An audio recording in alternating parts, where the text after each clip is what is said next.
كان أشياء ضد سويدية لكن حقيقة مدحوينها iyo ra'iisul wasaaraha iyo gudahaan walaal shacabka iyo xataa xukuumaddu ma mideeyay wax ka qaban karaan iyo garsoorka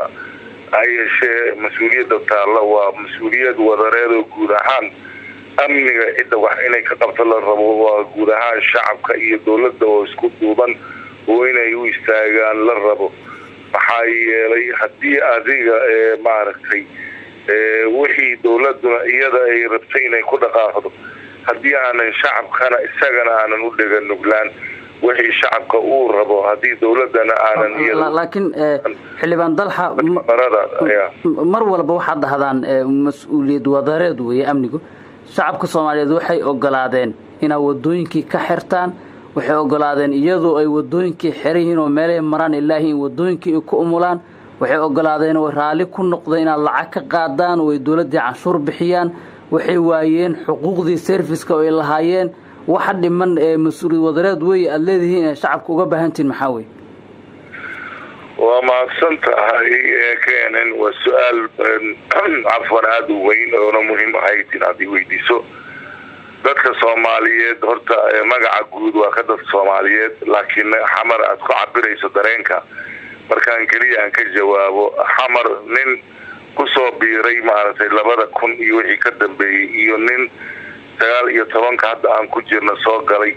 iyo nin maartay isaga aan bawar u haynin wixii dalkan iyo dadkan ay soo mareen dhibaato gaar ahaan Muqdisho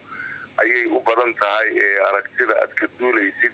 xamar waad ogtahay hadaad goob joog u ahayd iyo hadaad adiga dhigaha ka maqashaybo waxay ahayd meel maanta iyaga ay habar dugaag aad moodid inay ku nooshahay xaaladda laga soo bilaabay iyo sida dhaqankeeda uu ahaa meel ay dawlad raadkeeda uu ka baaba'ay xoog nin walba intii itaalkiisa u yahay talaabsanaya ay ahayd jidadku qabaa'ilaba waxirnaa reeraya waxirnaa oo qashinkooda xataa aan la taaban karin wadada maanta ay isticmaasho dawladda kaliya waxay ahayd Makka Mukarrama oo dhufeysyo oo iyada ay ka qornaa aad ogtahay wiiftadana aanan loo joogi karin meelaha hadda aad igala soo hadlaysa iyo wax u dhowtoona madaafiicduna ay iyagoo isgarabsanaya maartay hadba mid soo dhaco oo ay qaarkood magacyadii ay la baxeen ninkii xamar joogay garan inta soo dhan waa laga soo gudbay inta soo dhan waa laga soo gudbay maanta meesha ugu mahadiyo ay tahay dawladnimo lagu gaaray ciidan qalabka sida marka loo aasaasay ayaa nabadu ay xamar iyo dawlad inay ka taliso salka u dhigato madaxweyne soo fariisto wala shacab ku shaqeeyo fulin ay ku shaqeyso magaca dawladnimo oo ay yimaadaan safaarado iyo dadana xamar maatay ay ka qoosteen khariidada ay ka saareen inay rajo soo gasho oo hantidooda ay laakiin mudan xilibaan inta soo dhanba inta kaliya u muuqato xilibaan inta soo dhanba waa way soo martay xamar laga soo bilaabo waqtigaas ilaa hadda shacabku dawladday biilaan waxbay siiyaan iyaga wax ka baxaan waxna kuma soo laabtaan walaal dawladdu inta la siiyo inta canshuurta bixiso hadda adiga aad maanta statistics aad haysid sheeg shirkadaha waaweyn ee dalka ka tirsan ee aan garanayno mid iyo laba iyo saddex waxa ayada ay ku bixiso dawladda canshuuraha iyada ama ciidanka qalabka sida ay ku taakuleeyaan noo sheeg hadii adiga aad haysid wax ka badan kada iyo airport marka dakhliga soo galo oo adiga ma idin soo gashaa wax dhaafsiisan waxa shacabka Muqdisho kaliya degan inta aad ka qaadaan wax dhaafsiisan oo aad ku tashataan oo idin soo gashay ma jirtaa waxa ku dhaqaaqdaan oo mushaarkaaga laga bixiyo oo dawladii ku dhaqaaqdo waa inta xamar laga helo oo aanan bedelan lahayn taasi waa aragti kugu kooban labada gobol ee Shabeellaha oo si dakhliga ka soo galo xamar kaliya kama timaade umada ka timaado ama xoolaha dhaqato ama beeraha tacbato ama kalluun maartay soo saarto ayaadan ku qorshaysneen xamar ma inta 17 xamar ha noqoyo ama shabeellooyinka ha noqdee waxa way waa area-dan oo dawladdu joogtay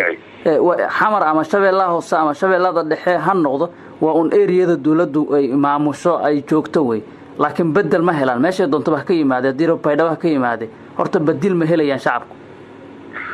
shacabku dadka wax dilan ayay ka yimaadeen kuwa wax dhaca ayay ka yimaadeen kuwa wax kufsada ayay ka yimaadeen dawladdu waxay awood u leedahay inay sharciga iyada haday fulin weydo lagu la xisaabtamo shacbigana kulligeena ayaan ka nimid shacbigana waxa anaga aan ku difaacayno waa sumcadda iyo karaamada iyo sharafta kan ee anaga ee qaabka daran ee xun haddaan soo qaadno aan idhaahdo shacbiga Soomaaliyeed kaasuu la nooc yahay ay la mid tahay ugu dambeyn waxaa tiri shacabku ku wax dilay iyo ku wax dhaca iyo wax kufsadaba ayaga ka yimaadaan waa run laakiin inta wanaagsan ee wax bixisa waxay wax u bixiyaan in intaasba laga qabto wax wanaagsan ay helaan gabagabo maxaa xal noqon kara oo hadda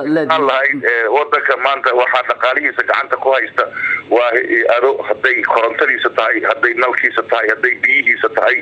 haday shidaalkiisa tahay haday ilaahay ku mas'uuliyadda bunuugtiisa ay tahay ama bangiyadiisa ay tahay haday xawaaladiisa yihiin haday isgaarsiintiisa ay tahay ay shay kartaa ilaa dawladda dhaqaalaha ka soo gala marka laga reebo dekada iyo airport oo inta ayagana qandaraasyada iyo inta haysato shirkadaha ee wadanka aadan ku qiyaaseen ee diyaaradaha leh iyo maaragtay maraakiibta leh intaba inayan ahayn wax dawladdu ayada ee gacanteeda ay ku hayso oo inay yihiin ganacsato marka ma waxa ay leedahay ayaga kaga iibsada $12 suqaarka maqaayada marka ma waxa ay leedahay kaga iibsada ama dadka masaakiinta beeraha ay kaga soo qaataan liinta dhanaan maartay $4 xilban dalxa waa waqti ahaay marka ma waxa ay leedahay dolarka dibadda u qaada ma waxa ay leedahay ganacsigan iyo shirkadaha wadanka ku yaala ma cashuurno koobkii shaahna oo hotelka lagu iibinayo cashuura idin dul saaran saas way warkaaga taasi waa aniga aragtidaada iyo aragnimo xumadaada dawladda cashuur u go'an ee ayada ay hoteelada iyo iyada ay u saaran tahay ma jirto haddii dawladnimadu taasi ee adiga ay xisaabta ay kugu darsatay waa adiga iyo kalamaan haddii aad nagu cusub tahay fadlan subscribe saar kadibna ku dhufo calaamadda gambaleelka si aad u hesho wararkii ugu dambeeyay ee dalka iyo dibadda